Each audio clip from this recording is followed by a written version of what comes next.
2025 December মাসে আমার কাছে একটা এরকম কেস আসে। ভদ্রলোক তার ফ্যামিলি নিয়ে বেনারসে ঘুরতে গেছিল। বেনারস যাচ্ছি মানে মণিকর্ণিকা ঘাট যেতেই হবে আমাকে, এরকম মণিকর্ণিকা ঘাটে সবাই মিলে গেছে দেখতে। আর ওই মুহূর্তে একজন সাধু অলরেডি বসেও কিন্তু কিছু একটা কাজ করছিল। সাধুটাকে গুঁতো দিয়ে বলছে, কিরে খ্যাপা কি করছিস এখানে বসে?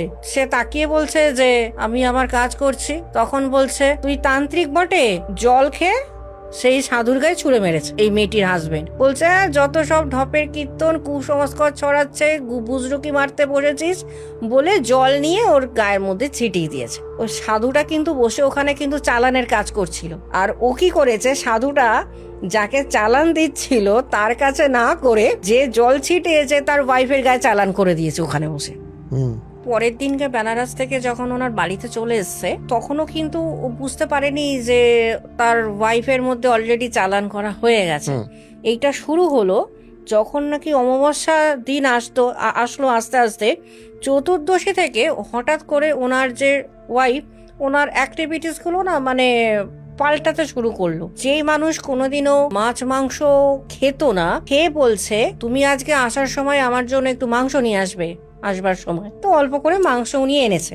বলছে আমি স্নান করতে গেছি, স্নান করে এসে দেখছি অলরেডি মাংসটা ধোয়নি পর্যন্ত, এমনি খাচ্ছে বসে। পরের দিনকে সঙ্গে সঙ্গে আর কি ওর মাকে খবর দিয়েছে যে এরকম ব্যাপার, আপনি শিগগিরই আসুন। পরের দিনের রাত থেকে ওই মেয়েকে আর চেনা যাচ্ছে না। আমি যখন নাকি ওকে দেখতে গেছি না, ওনার বাড়িতে যখন আমি ঢুকবো গলিতে, আমি দেখছি একজন ভদ্রমহিলা অলরেডি দাঁড়িয়ে আছে।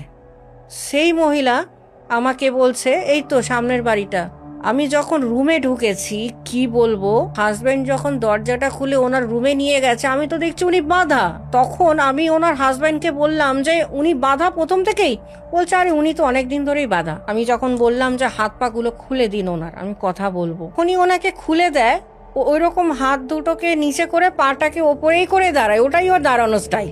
যখন নাকি ওর হাজবেন্ডকে আমি বলছি মোম নিয়ে আসুন, মোম নিয়ে আসুন, মোম নিয়ে আসুন, ও সঙ্গে সঙ্গে ওইটুকুনি টাইমের মধ্যে মানে মোম আনতে না আনতে ওদের বাড়ির পিছনে যেখানে যদি কলপার আছে, মানে যেই নিম গাছটা আছে, ওইখানটায় গিয়ে ওই কলপারের ওই পাঁচিলে উঠে বসে গেছে। তারপর কি করে আপনি সলিউশন তো করলেন? আমাকে ওর হাত থেকে মুক্তি দিয়ে দেয়, আমি চলে যাব, আমি আর কোথাও থাকবো না। আমাকে অমাবস্যার রাতে চালান করেছে, আমাকে অমাবস্যার রাতেই চালান, আবার ফের আমাকে চালান দেওয়াটা আমাকে বার করে দিতে হবে। আমি খুব শান্ত, কিন্তু আমাকে ওরকম করে বলে আমাকে এরকম করতে হয়।